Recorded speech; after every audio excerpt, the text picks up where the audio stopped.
अस्सलाम वालेकुम everyone and welcome back to another video of reaction. जिस वीडियो में आज हम लोग रिएक्शन करने वाले हैं वो होने वाले है इसराइल वांट्स फलस्तीन द कोहिस्तानी की वीडियो होने वाली रिएक्शन। इस वीडियो को लाइक कर देना, सब्सक्राइब कर देना, शेयर कर देना, इंस्टाग्राम पर जरूर फॉलो करना। चलते हैं वीडियो को स्टार्ट करते हैं। गजा में पिछले 6 महीने से इजराइल 35,000 लोगों को शहीद कर चुका है, जिसमें बच्चे और औरतें सब शामिल हैं। लेकिन इजराइल आखिर फलस्तीन के इस इलाके में इतना जुल्म क्यों कर रहा है? असल में यहूदियों की होली किताब तौरात में लिखा है कि एक दिन याकूब अलैहिस्सलाम, जिन्हें इजराइल के नाम से भी जाना जाता है, जो आज सारे यहूदियों के एंसेस्टर समझे जाते हैं, वो एक दिन फलस्तीन के इलाके में सफर कर रहे थे। तो रास्ते में एक रात वो रेस्ट करने के लिए एक पत्थर पर सर रख कर सो गए, जहां उन्होंने एक ख्वाब देखा। और इस ख्वाब को यहूदियों की हिस्ट्री में बहुत इंपॉर्टेंट रोल हासिल है। उन्होंने ख्वाब देखा कि जिस पत्थर पर वो सर रख कर सो रहे हैं, वहां पर जमीन से आसमान की तरफ एक लैडर, सीढ़ियां है, जिस पर बहुत सारे फरिश्ते बहुत तेजी से ऊपर और नीचे जा रहे हैं। याकूब अलैहिस्सलाम नींद से उठे और कहा कि यही इलाका अल्लाह का असल घर है और इसी इलाके से खुदा की तरफ पहुंचा जा सकता है। तो मतलब यहूदियों के लिए फलस्तीन के इस इलाके की इतनी बड़ी इंपॉर्टेंस है। इसीलिए इस फलस्तीन के इलाके को हासिल करने के लिए यहूदी आज किसी भी हद तक जा सकते हैं। याकूब अलैहिस्सलाम के बाद फलस्तीन में जो कुछ भी हुआ, उसे हम इस वीडियो में एक्सप्लेन कर चुके, जिसे अब तक करोड़ों लोग देख चुके। So must watch that now। पुराने जमाने में इस पूरे इलाके को फलस्तीन कहा जाता था, लेकिन यहाँ इजराइल की रियासत कायम होने के बाद ये सारा इलाका इजराइल के पास है और सिर्फ इतने इलाके में मुसलमान रह गए। फलस्तीन में मुसलमानों के इलाके भी 2 हिस्सों में डिवाइडेड है, वेस्ट बैंक और ये छोटा सा इलाका गजा। फलस्तीन में मुसलमानों के इन दोनों इलाकों के आपस में कोई भी जमीनी कनेक्शन, रोड नहीं है और एक दूसरे से बहुत दूर होने की वजह से यहाँ की अवाम और गवर्नमेंट भी एक दूसरे से बहुत डिफरेंट है। मतलब इन दोनों इलाकों में एक नहीं बल्कि 2 गवर्नमेंट्स। वेस्ट बैंक में PLO, जिसको काफी सेक्युलर गवर्नमेंट समझा जाता है, लेकिन गजा में गवर्नमेंट हमास के पास है, जिसे बहुत स्ट्रिक्ट समझा जाता है। फलस्तीन का इशू तो पिछले 75 साल से चलता आ रहा है और पिछले 75 साल से सारे मुस्लिम कंट्रीज की पोजीशन अब तक एक ही थी कि जब तक फलस्तीन को उसका हक ना मिले, इजराइल को एक्सेप्ट नहीं करना।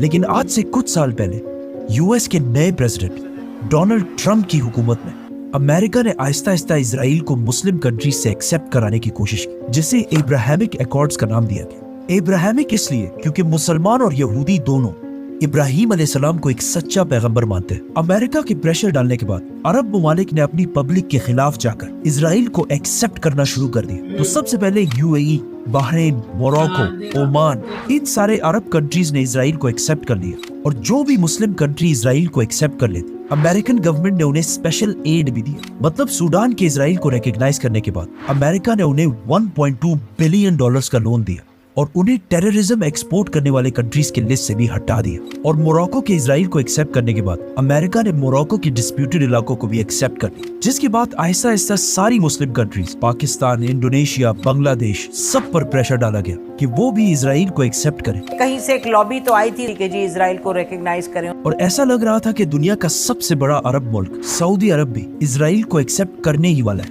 क्योंकि मोहम्मद बिन सलमान ने कहा था कि सऊदी के लिए इजराइल से ज्यादा ईरान खतरा है। और ये भी पॉसिबल था कि अगर सऊदी इजराइल को एक्सेप्ट कर लेता, उसके बाद बाकी सारी मुस्लिम कंट्रीज ने भी इजराइल को एक्सेप्ट कर लेना। इसके अलावा पिछले कई डेकेड्स इजराइल मुसलमानों के इलाकों में बहुत चालाकी से सेटलमेंट्स बना रहा था। मतलब बहुत ही चालाकी से यहूदियों को मुसलमानों के इलाकों में सेटल करा रहा था, ताकि फलस्तीन में यहूदी ज्यादा और मुसलमान कम हो जाए, जिसे यूनाइटेड नेशंस और पूरी इंटरनेशनल कम्युनिटी बार बार बिल्कुल इल्लीगल करार दे रही थी। लेकिन इस छोटे से इजराइल को दुनिया में कोई भी नहीं रोक सका। इन सारे चीजों की वजह से पूरी दुनिया में ये कहा जा रहा था कि अब फाइनली फलस्तीन का मसला हमेशा के लिए दफन हो जाएगा और इजराइल पिछले 75 साल की जब जीत जाएगा। तो आखिर आज से 6 महीने पहले 7 अक्टूबर को गजा को कंट्रोल करने वाले हमास ने अचानक इजराइल पर हमला कर और उनके फाइटर्स इजराइल में दाखिल हुए और वहां उन्होंने 1130 लोगों को कत्ल किया और गजा से बाहर ऑलमोस्ट 24 किलोमीटर का इलाका कब्जा कर लिया, जो इजराइल के साइज के हिसाब से बहुत बड़ा इलाका है।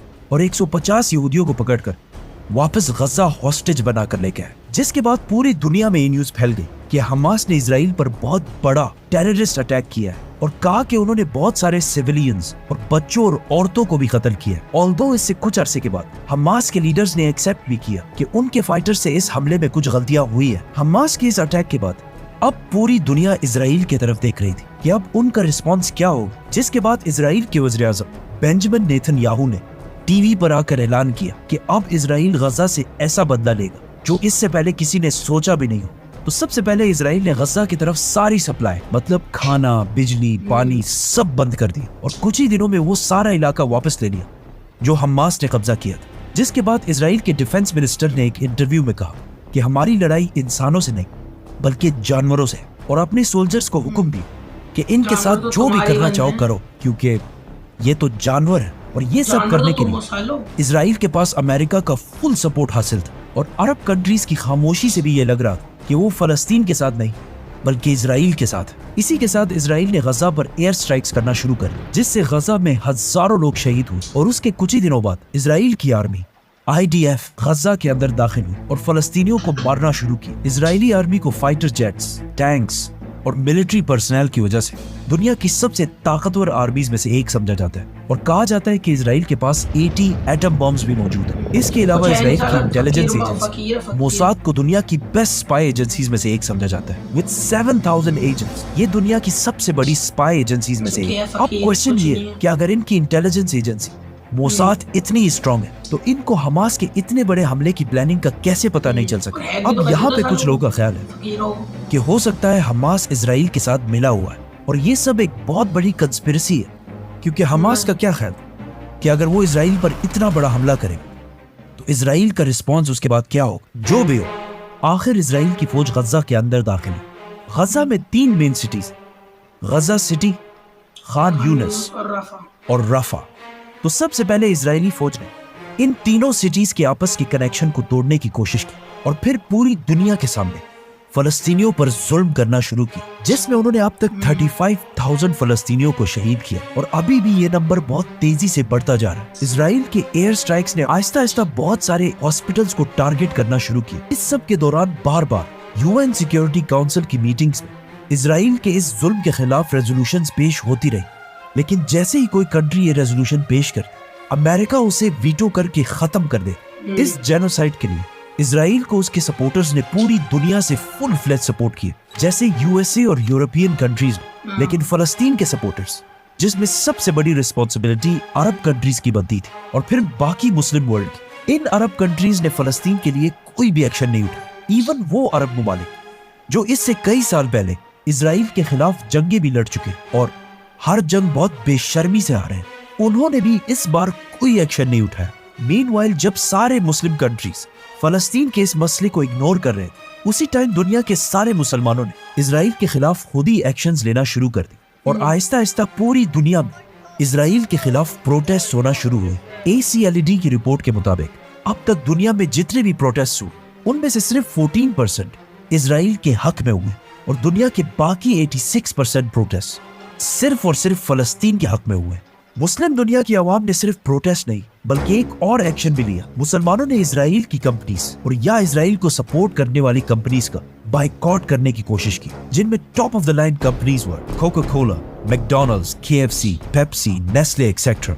नाउ दुनिया में 57 मुस्लिम कंट्रीज और 2 बिलियन 200 करोड़ मुसलमान। अगर इतने सारे लोग किसी कंपनी का बाइकॉट करें तो होना तो ये चाहिए कि वो कंपनी बिल्कुल खत्म हो जाए। इस बाइकॉट से पहले तो इन कंपनीज को थोड़ा नुकसान हो, मतलब इनके सेल्स मुस्लिम वर्ल्ड में काफी हद तक कम हुए और स्टॉक एक्सचेंज में भी इन कंपनीज के शेयर प्राइसेस थोड़े से नीचे जाने लगे। बट सिर्फ थोड़े से नीचे जाने के बाद आहिस्ता आहिस्ता कुछ ही अरसे में हर चीज दोबारा नॉर्मलाइज होने लगी और इस बाइकॉट से इतना कोई मेजर फर्क नहीं पड़ा। अब ऐसा क्यों हुआ? इसके 2 रीजन हो सकते हैं कि या तो दुनिया के 2 बिलियन मुसलमानों की औकात ये है कि इनके बाइकॉट करने से दुनिया में किसी को कोई फर्क नहीं पड़ता, और या मुसलमानों ने सही तरह इन कंपनीज का बाइकॉट किया ही नहीं। 7 अक्टूबर के अटैक के बाद इजराइल के इतने सख्त जुल्म पर उसे सिर्फ एक कंट्री ने टेंशन में रखा और उसका नाम है ईरान, पर्शिया, जिसकी वजह से इजराइल ने दमिश्क में ईरान के कॉन्सुलेट पर हमला कर दिया, जिसका फिर ईरान ने फुल रिस्पांस दी। लेकिन जब इजराइल इतनी आसानी से ये जंग जीत रहा था तो उसे ईरान पर हमला करने की क्या जरूरत थी? इसके पीछे भी दो ऑप्शन। इसराइल इस वक्त बहुत स्ट्रांग होने की वजह से चाहता है कि ईरान को भी इस जंग में लेकर आए, जो इस वक्त दुनिया में बिल्कुल अकेला है, और उसकी गवर्नमेंट को आहिस्ता आहिस्ता कमजोर करे। और दूसरा ऑप्शन ये है, इसराइल के अंदर 3 बड़े पोर्ट्स हैं और इसराइल अपनी ज्यादातर ट्रेड इन्हीं 3 पोर्ट से करता है। इन 3 पोर्ट्स में से एक इसराइल के इस इलाके में, और एशिया से इसराइल की ज्यादा ट्रेड इसी पोर्ट के जरिए होती है। इसराइल के फलस्तीनियों पर जुल्म शुरू होते ही यमन ने ईरान की मदद से इस पोर्ट की ट्रैफिक 85% तक कम कर दी। मतलब इसराइल की जो शिप्स एशिया से ट्रेड करने के लिए पहले सिर्फ इतना टाइम लेती थी, अब उन्हें पूरे अफ्रीका को सर्कल करके इसराइल पहुंचना होगा, जिससे इसराइल को इकोनॉमिकली बहुत नुकसान होने लगा। जिसके अलावा ईरान के सपोर्ट से लेबनान के हिजबुल्लाह ने इसराइल को हर टाइम अलर्ट रखा हुआ है। हो सकता है इन चीजों से तंग आकर इसराइल ने आखिर ईरान पर हमला करने की कोशिश की। इसराइल के वज़ीर-ए-आज़म बेंजामिन नेतन्याहू से एक इंटरव्यू में पूछा गया कि इसराइल के लिए दुनिया में सबसे बड़ा खतरा कौन है, तो उन्होंने कहा The three threats: Iran, Iran, Iran. लेकिन अब जब पूरी मुस्लिम दुनिया इसराइल को एक्सेप्ट करने की तरफ जा रही है, तो ईरान बिल्कुल अकेला दूसरी साइड पर क्यों जा रहा है? Let's talk about Iran. Subscribe. Okay guys, नहीं थी ये वीडियो, तो इस वीडियो का नेक्स्ट पार्ट मतलब अगला पार्ट ये जो अपलोड करेंगे उस पर रिएक्शन बनाएंगे। बाकी अब देखते हैं ईरान क्यों लग जा रहा है। भाई ईरान देखो, बहुत सारे लोगों ने बोला है इस पे कि ईरान शिया कंट्री हो, उसे मत करो सपोर्ट ईरान ये वो, लेकिन भाई देखो पेट का जवाब पत्थर से दिया है ईरान ने। ईरान को सपोर्ट करो, ईरान को सपोर्ट करना चाहिए क्योंकि उसने सही करा। इसराइल को ख़त्म करो, जड़ से साले को ख़त्म। देखो फ़लस्तीन पे इसराइल ने अटैक करा, ज्यूज़ ने नहीं। बहुत सारे ज्यूज़ ऐसे हैं जो फ़लस्तीन को सपोर्ट करते हैं। ज्यूज़ दुश्मन नहीं है। इसराइल जो है ना, इसराइल के जो यहूदी हैं, ये हैं जो इसराइल को सपोर्ट कर रहे हैं, वो हैं असल यहूदी, वो हैं असल दुश्मन, वो इंसानियत के दुश्मन है। उन लोगों को ख़त्म करना चाहिए। तो बाकी तुम लोग बताओ, तुम लोगों को कैसा लगा वीडियो? पसंद लाइक कर दो, सब्सक्राइब कर देना, शेयर कर देना, इंस्टाग्राम पर जरूर फॉलो करना और बताना तुम लोग क्या सोचते हो इसके बारे में। और तुम लोग मेरी राय से भी कि तुम लोग कमेंट सपोर्ट करते हो नहीं करते उस चीज़ का तुम लोग कमेंट सेक्शन में बताना। और बाकी तुम लोग क्या सोचते हो क्या होगा आगे, उसका भी कमेंट सेक्शन में बताना। बाय, चलते हो, मिलते हो नेक्स्ट वीडियो, तब तक के लिए peace and love and bye.